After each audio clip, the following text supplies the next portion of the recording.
मालिक को प्रणाम। बाबूजी कहते हैं सहज मार्ग एक गतिशील मार्ग है। मनुष्य सदा से प्रकृति का रहस्य भेदने का प्रयत्न करता रहा और इससे उसकी ज्ञान की सीमाएं भी बढ़ी हैं। प्रकृति में जो कुछ भी वह देखता है उसकी छानबीन करता है। कुछ खोजते समय हमें विचार के लिए जो मिलता है उससे आगे जाने पर रहस्य के आगे का रहस्य पता चलता है।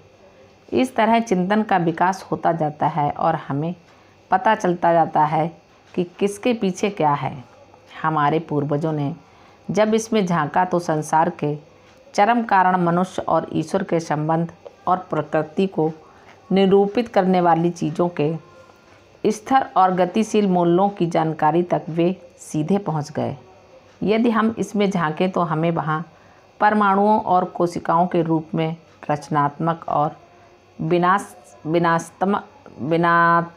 विनाशात्मक दोनों प्रकार की शक्तियाँ मिलती हैं। वहाँ शक्ति चाप भी है और अपने अस्तित्व का पूरा विवरण देते हुए धनात्मक और ऋणात्मक कोशिकाएं भी। हमारे ऋषियों ने रहस्य में प्रतीत होने वाली इन सारी शक्तियों को रचनात्मक कार्य में लगाने के लिए अपने को प्रतिबद्ध कर लिया।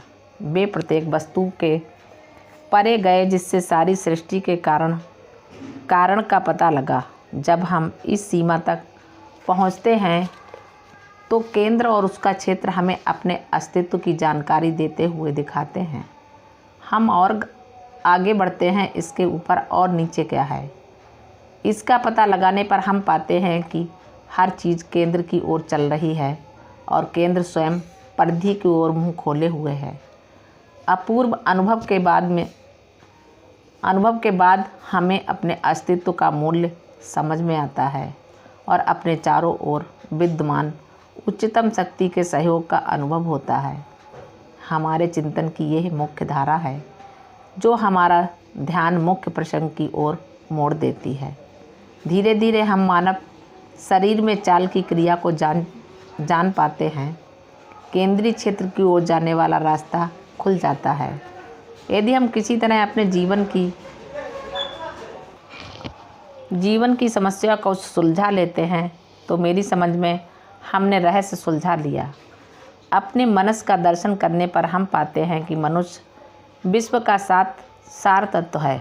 इससे हमारी प्रगति को बढ़ावा मिला और हम अपने खुद के चक्रों, उनकी गतियों, कार्य, मानव मन और शरीर के कृत्यों का अध्ययन करने लगे। तो शक्ति हमारे अंदर है, वह संहारक प्रयोजनों में भी काम आ सकती है, लेकिन अपने पूर्वजों के द्वारा लिए हुए व्रत के कारण हम इससे दूर रहते हैं और इसका प्रयोग केवल मानव के रूपांतरण में करते हैं।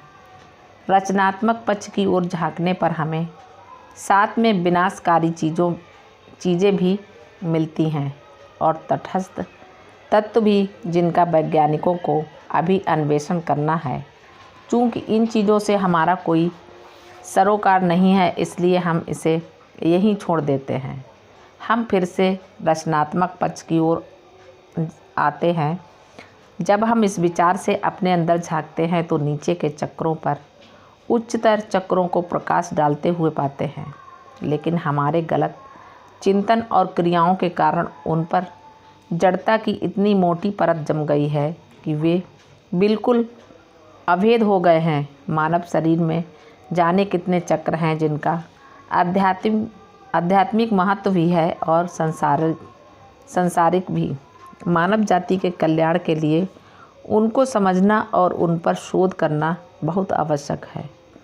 सामान्यतः लोग यही समझते हैं कि ये दुर्लभ व्यक्तियों का विषय है जो मानव जाति के भौतिक उत्थान के लिए काम करना और अपनी शक्ति लगाना नहीं चाहते। अध्यात्म को लोग भला बुरा कहते हैं और कहते हैं कि वर्तमान युग की सभ्यता जो भौतिकवाद पर आधारित है से यह पलायन है, जबकि वे खुद सीमित को पाने का प्रयत्न करते हुए अपने को एक सीमित दायरे में सिमटा लेते हैं और पीछे छूट जाते हैं।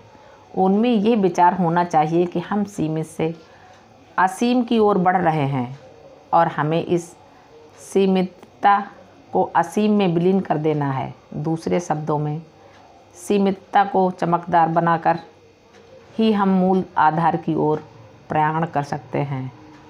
अपने अंदर स्थिर केंद्र की ओर बढ़ने की, अनंत की ओर बढ़ने की हमारी क्षमता कमज़ोर पड़ गई है। सहज मार्ग अपने कर्तव्य को आवश्यकता अनुसार पूरा करते हुए अनंत की ओर बढ़ते जाना भी हमारे लिए संभव बनाता है।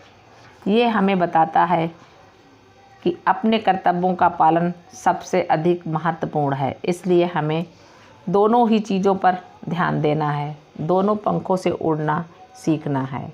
यदि हम केवल सीमित के लिए ही प्रयत्न करेंगे तो दोषपूर्ण आधार के साथ आगे बढ़ेंगे। हमें उस असीम तक पहुंचने के उद्देश्य के साथ सीमित को पाने का प्रयत्न करना चाहिए और इसके लिए प्राप्त सक्रिय उपायों को अमल में लाना चाहिए। और ये उपाय क्या है? वे जिनसे शुरू से ही अनंत की ओर बढ़ा जा सके। मैं उनका आभारी होऊंगा जो मेरी इन बातों को गंभीरता से लेंगे। इन दोनों पक्षों को सर्वोत्तम रूप से अपने जीवन में वे ही समावेशित कर सकते हैं जिन्होंने अपने खुद के चक्रों में वास्तविक विशिष्टता अर्जित कर ली है, जो ये जानते हैं कि ऊपर के चक्रों से नीचे के चक्रों में शक्ति और पवित्रता कैसे खींची जा सकती है। वे ही अभ्यासियों में इस प्रभाव को संप्रेषित कर सकते हैं जिससे वे भी इस विशिष्टता को अपना सकें। इसके लिए एक समर्थ हाथ की सदैव आवश्यकता होती है। जब तक हमारे चक्रों में जमी हुई जड़ता दूर नहीं हो जाती, इससे उत्पन्न जटिलताओं के कारण ऊपर वाले चक्रों के अनुग्रह या प्रभाव से हम दूर ही रहते हैं। हमारी पद्धति में चक्रों की सफाई की विधि प्रयोग में लाई जाती है और प्राणहुति की सहायता से गुरुदेव इसे स्वयं करते हैं। जब तक अभ्यासी को अनुग्रह की प्राप्ति सीधे नहीं होती, गुरु इस अनुग्रह को अभ्यासी की ओर घुमाते रहते हैं। मैं प्रकृति की शक्तियों और शक्ति चापों के बारे में पहले ही कह चुका हूँ। इन सब का मनुष्य के रूपांतरण में आवश्यकता अनुसार प्रयोग किया जा सकता है। हृदय के भीतर दिव्य प्रकाश का चिंतन करते हुए हम ध्यान प्रारंभ करते हैं और धीरे धीरे ऊपर उठना शुरू करते हैं, या दूसरे शब्दों में आंतरिक चेतना में अधिक गहरे बैठने लगते हैं।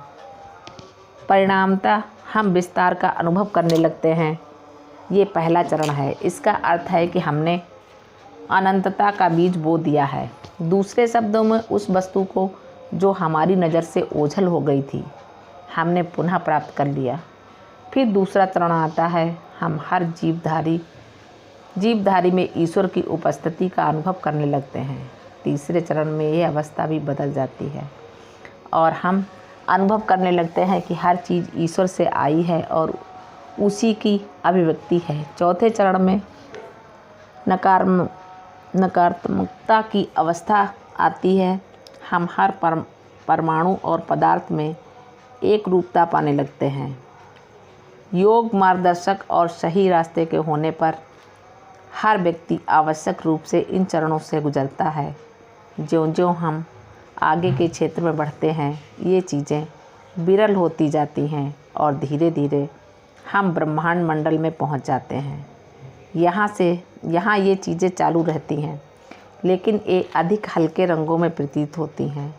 यदि गुरु पूर्णता प्राप्त ना हो तो इन शक्तियों में, जिनका अध्यात्म से कोई लेना देना नहीं है, डूब जाने का जोखिम रहता है। गुरु का काम अंतिम सीमा तक चलता रहता है। मैंने गुरु और अभ्यासी के कामों का विवेचन तो कर दिया, लेकिन अभी उस प्रणाली की चर्चा नहीं की जिसका प्रयोग गुरुदेव मानव जाति की उच्चतर पहुंच के लिए करते हैं।